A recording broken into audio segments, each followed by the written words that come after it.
Bonjour les amis, eh bien une vidéo sur la technique aujourd'hui pour faire suite à la première vidéo, la vidéo qui parlait de réduction de process, que vous avez vu j'espère, et qui expliquait pourquoi et comment entre la PlayStation et la PS5 on a gagné plus de 100 000 fois en termes de puissance et même beaucoup plus en réalité si on prend en compte l'architecture. Alors cette vidéo aujourd'hui, elle va parler de quoi? Elle va parler de température, elle va parler de refroidissement, vous allez voir c'est très intéressant sur la PS5, la Xbox Series X et sur les RTX aussi 2080 et les futurs RTX de 3080. Et on va parler aussi un petit peu de la spécificité de la PS5 avec son mode boost et puis pourquoi le Xbox n'a pas pris ce mode là, vous allez comprendre. A tout de suite.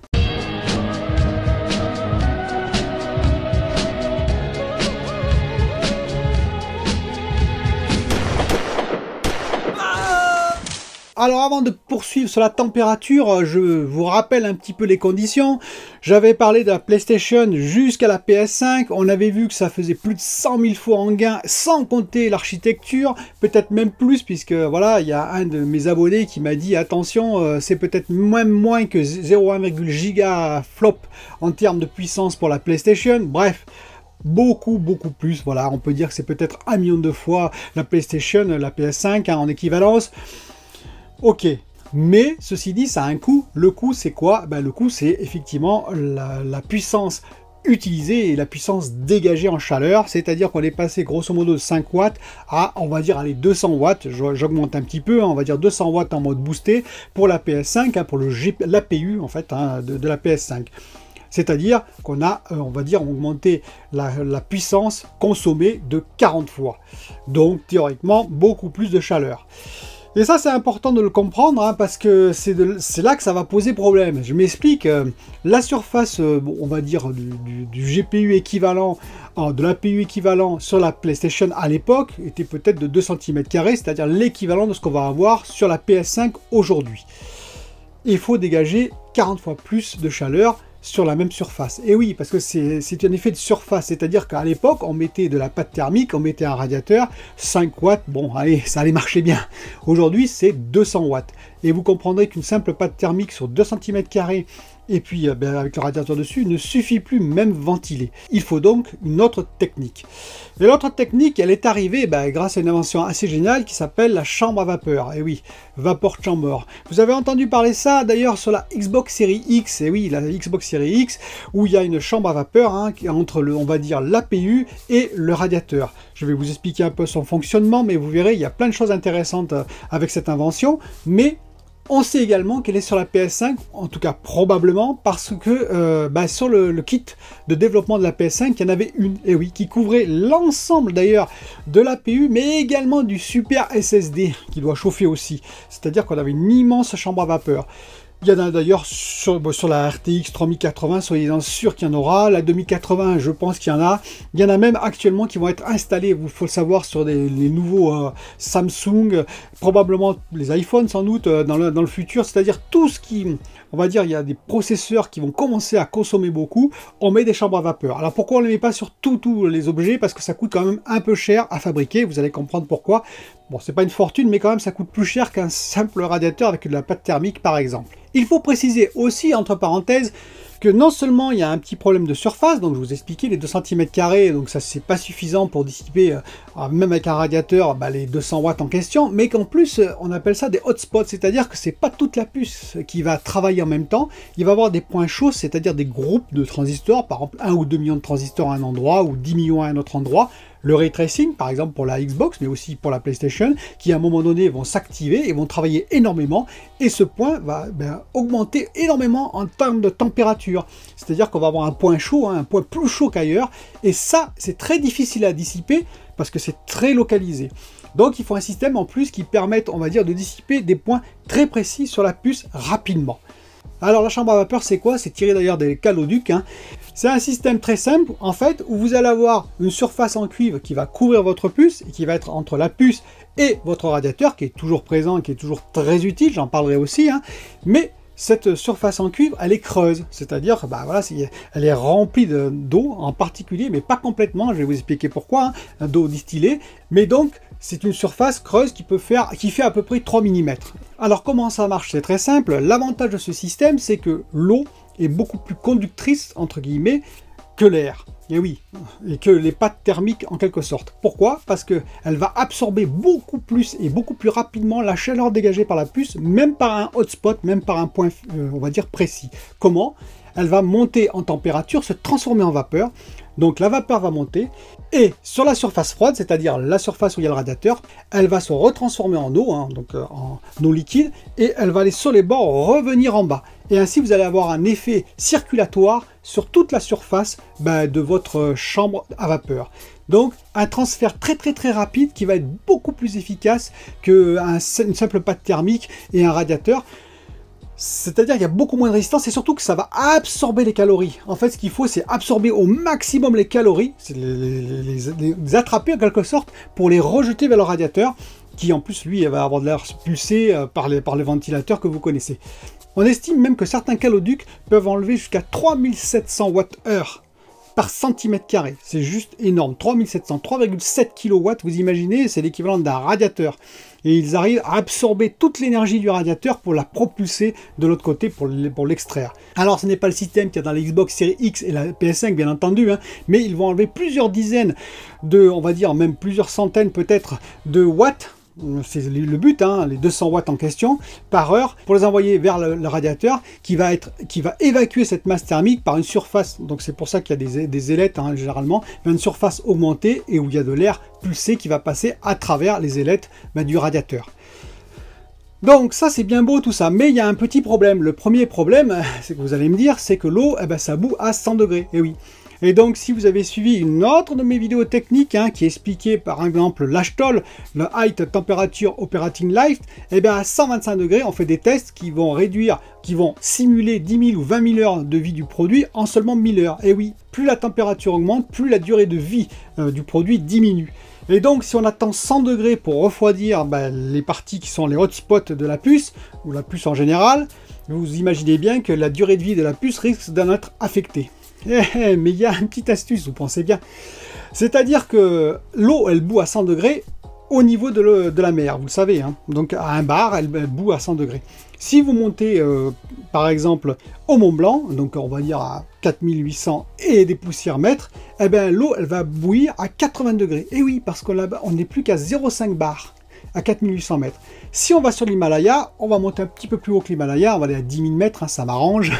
On ne sera plus qu'à 0,25 bar et l'eau bourra à 65 degrés. En fait, moins il y a de pression atmosphérique, moins d'air sur nous, plus on monte en fait, hein, donc il y a moins d'air sur nous, plus la pression atmosphérique diminue, plus l'eau elle bout à basse température.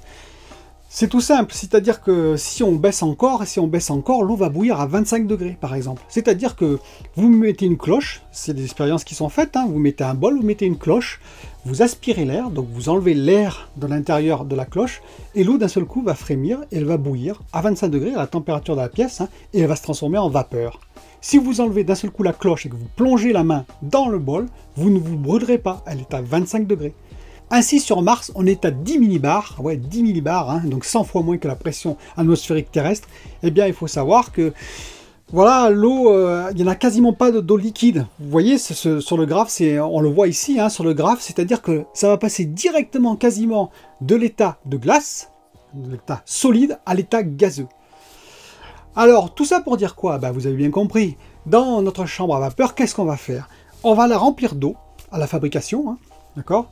On va la faire chauffer, donc la vapeur va commencer à s'échapper, à 100 degrés, hein, ok? Donc la vapeur va commencer à s'échapper, mais l'air, elle ne rentre pas. En fait, ça va faire sortir l'air de la chambre à vapeur, et au moment où c'est calculé vraiment avec précision, hein, je vous rassure, au moment où on veut, on va reboucher la chambre à vapeur.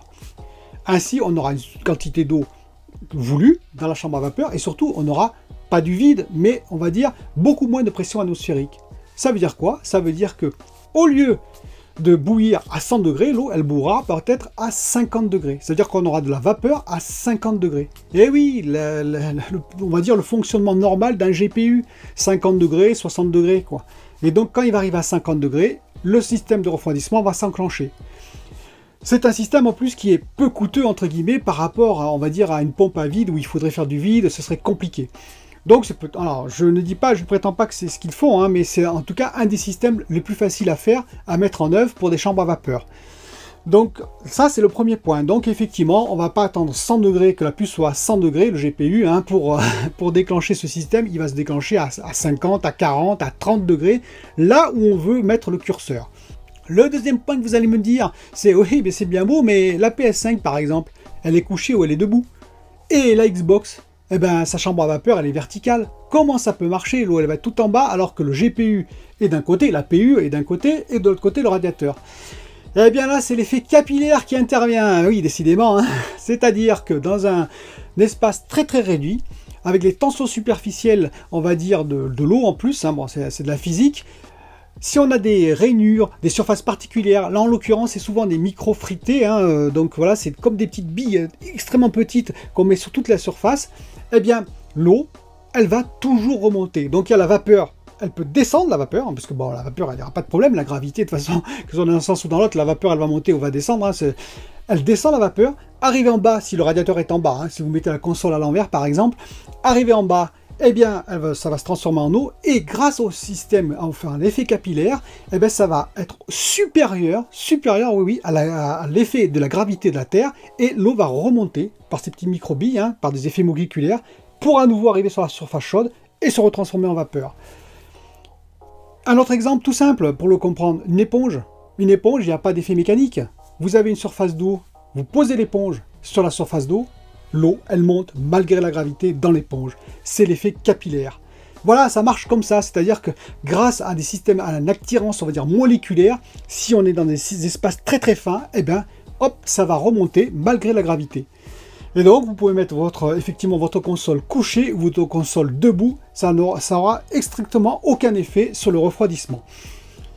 Alors, encore un petit point sur le refroidissement. Le refroidissement, ça marche comment? Donc, au-dessus, vous avez le radiateur avec les ailettes, hein, donc le plus de surface possible. C'est pour ça qu'il y a des trous, hein, généralement, parce que on pourrait mettre un bloc, par exemple, d'aluminium complet, mais l'effet parce que l'air est assez mauvais conducteur, il faut le savoir, et donc l'effet de l'air serait pas sur une très grande surface. C'est-à-dire qu'au début, il absorberait beaucoup de chaleur, parce que c'est une masse volumique assez importante, mais une fois que ça sera à température, l'air qu'on pulserait dessus n'arriverait pas à le refroidir, et ça ferait que monter. Donc, ce qu'il faut, c'est effectivement avoir une très très grande surface vis-à-vis de l'air qui est pulsé. Et l'ennemi principal, vous savez ce que c'est? Eh bien oui, c'est la poussière, parce que la poussière est très très mauvaise conductrice. Eh oui, c'est un très très bel isolant au contraire. Ce qui fait que si la poussière s'accumule sur votre radiateur, eh bien il ne va plus rien dissiper du tout. Voilà, donc c'est pour ça que la poussière est assez gênante. D'ailleurs sur la Xbox, mais aussi sur la PlayStation, hein, mais la Xbox, il y a des trous en bas qui sont assez importants. Je me demande, voilà, qu'est-ce que ça va faire en termes de poussière, parce qu'il y a une espèce d'effet cyclonique qui va aspirer du bas vers le haut, hein, donc normalement si on la met comme il faut, la Xbox Series X, voilà, est-ce qu'il y aura beaucoup de poussière qui va s'accumuler, comment ça va se passer, on verra, hein, bon, on verra dans le temps, mais voilà, c'est peut-être un détail peut-être qu'il faudrait mettre un filtre, ça aurait été intéressant de mettre un filtre. La PS5 aussi, entre parenthèses, elle attirera de la poussière, ne vous inquiétez pas, j'ai déjà ouvert ma PS4 Pro entre guillemets, et il y avait pas mal de poussière à l'intérieur. Alors pour finir, comme promis, je vais revenir sur l'effet boost de la PS5. Et oui, parce que tout ça, je vous ai expliqué pourquoi ça consommait. Et on peut en déduire également quelque chose sur la PS5 qui est assez intéressant, et sur la Xbox Series X aussi. C'est-à-dire que bon, la Xbox Series X et la PS5 sont construites sur la même architecture au point de vue GPU. Je mets de côté, attention, le ray tracing, le VRS, plein de choses un peu différentes. Je parle vraiment des unités de calcul. C'est AMD, c'est la même techno, c'est-à-dire 7 nanomètres, c'est quasiment le même design, soi-disant assuré. Sauf que la PS5, elle en a 36 unités de calcul, et la Xbox Series X en a 52. 52 à 1,825 GHz contre 2,23 GHz boosté pour la PS5. En termes de surface, ça fait 44% de plus, grosso modo, pour la Xbox Series X. Hein, voilà. Donc, si vous enlevez la partie CPU, j'ai compté 20%, ça fait que vous avez une puce à 2 cm², l'autre à 3 cm². C'est pas négligeable aussi, parce qu'il faut refroidir tout ça. Hein. Et d'ailleurs, si vous regardez cette courbe, c'est un exemple, hein, parce que j'ai bien entendu pas les abacs de l'AMD, pas les abacs de la puce APU de la Xbox Series X, ni celui de la PS5, bien entendu. Mais je suis assez confiant sur cette courbe, enfin sur ce type de courbe, vous allez comprendre pourquoi. C'est-à-dire que la Xbox Series X, pour moi, elle est sur la, on va dire, sur la droite. Qu'est-ce que vous voyez sur cette courbe? Vous voyez en bas la fréquence, d'accord? La fréquence d'horloge, la fréquence de fonctionnement, on va parler du GPU, hein, donc du GPU. Sur la gauche de la courbe, hein, donc le plus loin de moi, vous voyez quoi? Vous voyez la consommation dissipée en watts, hein, d'accord? Donc qu'est-ce qu'elle consomme la puce, le GPU en l'occurrence. Et sur la droite, vous voyez la tension d'alimentation. C'est un très très bel exemple parce que c'est à peu près comme ça que ça se passe dans la Xbox Series X et dans la PS5. Sur la droite en question, vous voyez que si on reste sur la même tension d'alimentation, hein, on peut augmenter la fréquence jusqu'à un certain point. C'est la fréquence de fonctionnement, on va dire, de la techno, hein, du 7 nanomètres et du GPU.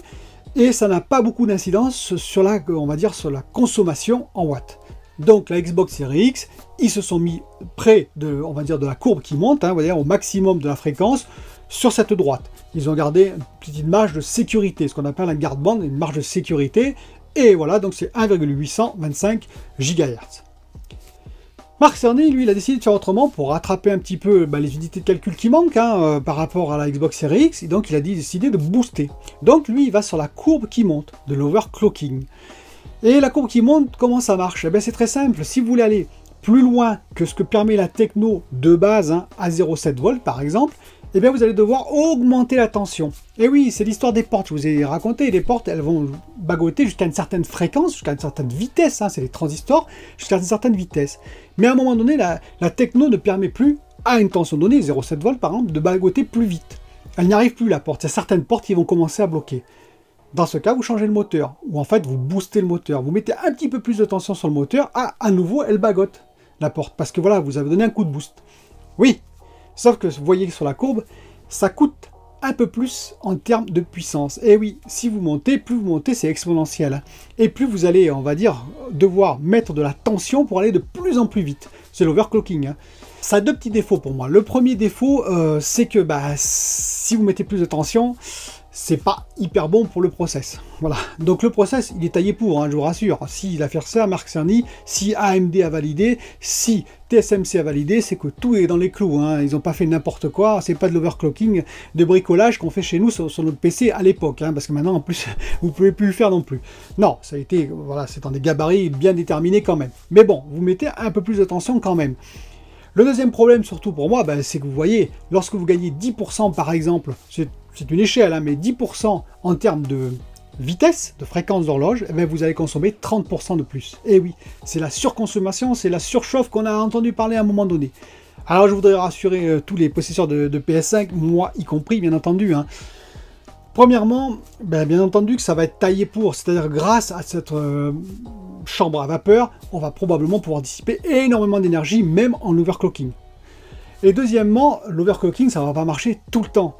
On n'en a pas besoin tout le temps, contrairement à ce qu'on pourrait croire. Dans les jeux, on n'en a pas besoin 24 sur 24. Il y a des passages qui vont demander beaucoup de puissance. Oui, ça va durer peut-être 3, 4, 5 minutes. Durant ces 5 minutes, je suis persuadé que grâce à la chambre à vapeur et au radiateur, et bien sûr à la ventilation, eh bien, tout ça va être évacué et ça peut tenir sans problème. Peut-être que la température va monter quand même. Vous voyez, normalement ça doit rester à 60 degrés, peut-être que ça va monter à 70, 80, 85. Et après, on a des passages où c'est plus cool, des passages où on va faire un peu de loot, des passages où on va être dans l'obscurité, donc moins de travail de la part du GPU, des passages où on va faire de l'inventaire, des passages où il n'y a pas d'ennemis. Et là, hop, il va redescendre effectivement en fréquence, car il n'y aura pas besoin d'avoir plus de toute façon. Et c'est là qu'il va se... Vous voyez, si on redescend en fréquence de, par exemple, 10%, on passe de 2,2 GHz à 2 GHz, et ben on va gagner 30% peut-être en termes de puissance consommée, ce qui veut dire quasiment 30%. En température, on va passer de 90 à nouveau à 70, voire 65 degrés. Donc je pense que ça va être parfaitement maîtrisé. À voir, à vérifier, bien entendu. Dernier point aussi, la PS5, pourquoi elle est aussi grosse? Vous avez compris. Oui, parce que l'espace, ventilation, hein, donc l'air qui doit circuler, plus il y a de l'espace, mieux c'est. Oui, parce que l'air, ça chauffe aussi. Dans un petit espace où l'air n'arrive pas à sortir comme il faut, à cause de la poussière par exemple aussi, hein, eh bien l'air chauffe, et si l'air chauffe, le radiateur ne refroidit plus. Si le radiateur ne refroidit plus correctement, le GPU, l'APU ne refroidit plus non plus. La chambre à vapeur peut faire tout ce qu'elle peut, elle n'arrivera pas à inventer des températures négatives. Voilà, j'espère que vous en savez un petit peu plus maintenant sur le système de refroidissement de la PS5, Xbox Series X et des RTX 3080, et vous allez voir, les chambres à vapeur vont être installées à peu près partout sur des systèmes assez gourmands en énergie. Hein. On verra si j'ai raison. De toute façon, Digital Foundry va vite l'ouvrir et je pense qu'ils trouveront une chambre à vapeur sur la PS5 aussi. On en reparlera. En tout cas, j'espère que vous avez apprécié cette vidéo. Je vous dis à bientôt pour une autre vidéo. Bye bye.